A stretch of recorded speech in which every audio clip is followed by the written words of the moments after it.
Hello दोस्तों, कैसे हो आप सब? अच्छा, इस वीडियो में आगे बढ़ने से पहले मैं उम्मीद करता हूँ कि आपने इश्यू ऑफ डिवेंचर वाली सीरीज़ की पहले 2 पार्ट भी ज़रूर देखे होंगे। और अगर आपको लगता है कि मेरी वीडियोस यूज़फुल हैं तो प्लीज़ अपने दोस्तों में भी शेयर कीजिएगा। और प्लीज़ वीडियो देखने के बाद कमेंट ज़रूर कीजिएगा। तारीफ़ के लिए ना सही, सजेशन देने के लिए तो कम से कम कमेंट कर सकते हो। हाँ, वैसे तारीफ़ भी करोगे तो कोई दिक्कत वाली बात नहीं है। अच्छा, तो बाकी दो, अगर आपने पिछली 2 वीडियोस नहीं देखी तो प्लीज़ वो एक बार वो देख लीजिए, उसके बाद इस वीडियो को दोबारा देखिएगा। ओके, तो चलो, बाकी बकवास ना करते हुए इस वीडियो में बढ़ते हैं आगे। तो जैसा कि पिछले वीडियो में हमने देखा था, हमने डिबेंचर्स इशू करना सीखा था पिछले ही वीडियो में, और वहाँ पे हमने लमसम वाला केस देखा था।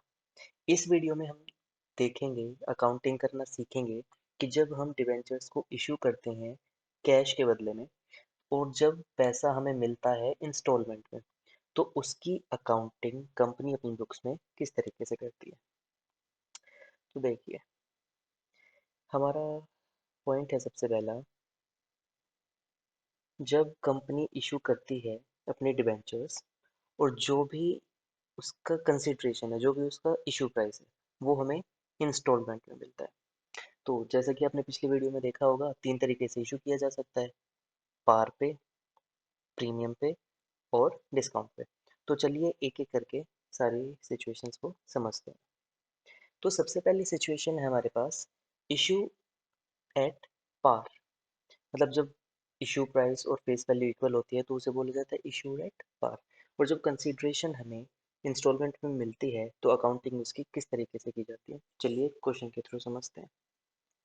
तो हमारे पास क्वेश्चन है, hammer limited issued 4000 10% debentures of 100 each. तो 4000 डिबेंचर है, और डिबेंचर का नाम क्या है? 10% डिबेंचर। ये जो 10% होता है, ये होता है हमारा इंटरेस्ट का रेट, कि पर एनम इस पे कितना इंटरेस्ट हमें मिलेगा। Payable 20 on application and balance amount on allotment. देखो, इस क्वेश्चन में तो पैसे जो है 2 इंस्टॉलमेंट में ही मंगा लिए, लेकिन इससे ज़्यादा भी इंस्टॉलमेंट हमारी हो सकती है। पहली बार जब पैसे मांगते हैं तो उसे कहा जाता है एप्लीकेशन, दूसरी बार को बोला जाता है अलॉटमेंट। इसके बाद भी कंपनी मांग सकती है पैसे, तो उसको बोलते हैं फर्स्ट कॉल, सेकंड कॉल। इस तरीके से कंपनी पैसे मांगेगी, और जो हमारी लास्ट कॉल होती है, जैसे मान लो सेकंड होती और ये लास्ट होती, तो इसको बोलते हैं सेकंड एंड फाइनल कॉल।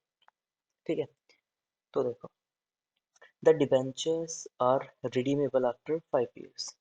ठीक है, applications were received for the issued debentures and allotment was made to all the applicants। तो मतलब 4000 हमने इशू किए और खरीदने वाले भी कितने ही हैं? 4000।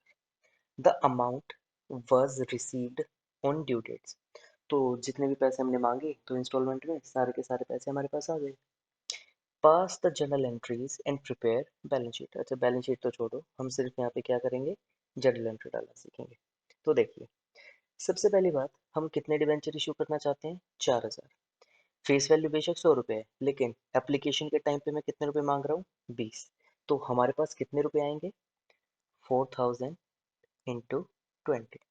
तो पहले एंट्री हमारी बनेगी, bank account debit 80,000 to debenture application account 80,000। तो 4000 के लिए 20 रुपए के हिसाब से हमारे पास आ चुके हैं, अब हम उनको करेंगे डिबेंचर्स अलॉट। तो सेकंड एंट्री में जो हमने यहाँ पे डिबेंचर एप्लीकेशन क्रेडिट किया था, अब उसे हम कर देंगे डेबिट, और इसे कैंसिल करके हम डिबेंचर्स इशू कर देंगे। तो डिबेंचर एप्लीकेशन अकाउंट डेबिट 80,000 से टू 10% डिबेंचर्स अकाउंट 80,000। हमने डिबेंचर्स इशू कर दिए डिबेंचर एप्लीकेशन के बदले। 100 में से 20 रुपए तो हम मंगा चुके हैं एप्लीकेशन पे, अब हमारे बचे कितने? बैलेंस। बैलेंस मतलब 80 रुपए। तो अलॉटमेंट पे हमें मिलेंगे 4000 इंटू 80 रुपीज़। अब यहाँ पे एक बात ध्यान दीजिएगा, पहले जब कंपनी शेयर डिबेंचर्स इशू कर रही थी, तो पहले पब्लिक ने कंपनी को पैसा दिया एप्लीकेशन के साथ डिबेंचर्स मतलब खरीदने के लिए। अब कंपनी डिबेंचर्स अलॉट कर चुकी है, अब कंपनी उन्हें नोटिस भेजेगी कि अपनी इंस्टॉलमेंट की नेक्स्ट पेमेंट अब दे दीजिए। तो पैसे हमें बाद में मिलेंगे, पहले तो नोटिस देना पड़ेगा एक तरीके से। एक टेम्परेरी असेट्स क्रिएट करनी पड़ेगी कि हम पैसा मांग रहे हैं पब्लिक से। तो उसके लिए एंट्री बनती है debentures allotment account debit 3,20,000 to 10% debentures. जब तक हम डिबेंचर होल्डर को, जिनको हमने डिबेंचर्स इशू किए हैं, उनके नाम पे डिबेंचर्स क्रेडिट करेंगे ही नहीं, तो हमारे पास राइट ही नहीं आएगा पैसा लेने का। तो सबसे पहले तो हमने यहाँ पे एक राइट क्रिएट किया है कि हमारे पास पैसा आएगा। क्यों आएगा? क्योंकि हमने डिबेंचर्स उनको अलॉट कर दिए हैं, बाकी बचे हुए 80 रुपए की फेस वैल्यू से भी। तो सेकंड एंट्री में जो हमने यहाँ पे एक तरीके से राइट क्रिएट किया था, अब उस राइट के अगेंस्ट हमें पैसे मिल जाएंगे। तो सेकंड एंट्री हमारी बनेगी bank account debit to debentures allotment account 3,20,000 3,20,000। इसी तरीके से कंपनी अगर और भी पैसा मांग रही होती है, मतलब 2 इंस्टॉलमेंट की बजाय तीसरी भी होती, तो वहां पे बस नाम चेंज होता। यहाँ पे अलॉटमेंट की जगह नाम आ जाता फर्स्ट कॉल, और यहाँ पे भी नाम बस आ जाता क्या, फर्स्ट कॉल। बाकी एंट्री हमारी सेम इसी तरीके से रहती। तो मेरे हिसाब से आपको ये क्वेश्चन शायद समझ में आ गया होगा। तो ये तो था हमारा सिंपल इशूड एट पार। तो सेकंड क्वेश्चन हम देखते हैं, जहाँ पे हम डिवेंचर इशू करेंगे इशूड एट प्रीमियम, मतलब इशू प्राइस हमारा फेस वैल्यू से ज्यादा है। तो चलिए क्वेश्चन देखते हैं। Lemon tree limited issued 5,000 9% debentures of 100 each at a premium of 20%। 20% का मतलब है जो भी उसकी फेस वैल्यू है उसका 20% मल्टीप्लाई बाय 20%, मतलब 20 रुपए का हमारा क्या है, प्रीमियम। एप्लीकेशन पे हम मांग रहे हैं 50 ऑन अलॉटमेंट बैलेंस अमाउंट। तो बैलेंस अमाउंट यहाँ पे निकलेगी 50 प्लस 20। 50 तो फेस वैल्यू के और 20 रुपए हमारे प्रीमियम के। Applications were received for the debentures issued and also the amount due on allotment। देखो, जहाँ भी पैसा हमने मांगा है सबने पैसा दे दिया है, यहाँ पे कोई सी नेगेटिव वगैरह की कुछ भी बात नहीं है। और डिबेंचर्स के क्वेश्चन में ऐसी बातें पूछी भी नहीं जाती, वो शेयर्स वाले चैप्टर में पूछी जाती है। Pass the journal entries for the above. अगर बाई चांस क्वेश्चन में नहीं बताया जाता कि प्रीमियम कहाँ पे मांगा है, तो हम मानते हैं कि हमने प्रीमियम मांगा है किस पे, अलॉटमेंट पे। और सेम इसी तरीके से अगर डिस्काउंट पे इशू कर रहे हैं तो डिस्काउंट भी कहाँ माना जाता है, अलॉटमेंट पे ही माना जाता है, डिस्काउंट पे। अगर क्वेश्चन में स्पेसिफाई नहीं किया है कि कहाँ किस इंस्टॉलमेंट के साथ प्रीमियम या डिस्काउंट मांगा गया है। तो चलिए एंट्रीज तो आपको समझ में आई गई है, अब एंट्रीज देखते हैं यहाँ पे। तो सबसे पहले तो हमारे पास 5,000 के हिसाब से 50 रुपये मिलेंगे। तो bank account debit to debenture application account 5,000 into 50, 2,50,000 2,50,000। और अब हम इन डिबेंचर्स एप्लीकेशन जिन्होंने भी हमें दी है उनको कर देंगे डेबिट, और उन्हें अलॉट कर देंगे फिर हम डिबेंचर्स। तो सेकंड एंट्री इसकी बनेगी debentures application account debit to 9% debentures. ये एंट्री होती है हमारी डिबेंचर्स अलॉट करने की। अब जब हम डिवेंचर अलॉट कर चुके हैं पब्लिक को, तो अब सेकंड इंस्टॉलमेंट के पहले उनसे पैसे मांगेंगे, बाद में हमें पैसे मिलेंगे।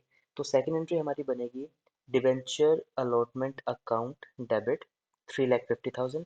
350 कैसे आया, 5,000 नंबर ऑफ डिवेंचर्स थे हमारे, 50 रुपीज़ तो हमारे फेस वैल्यू के, और 20 रुपीज़ हमारे SPR के, सिक्योरिटी प्रीमियम रिजर्व।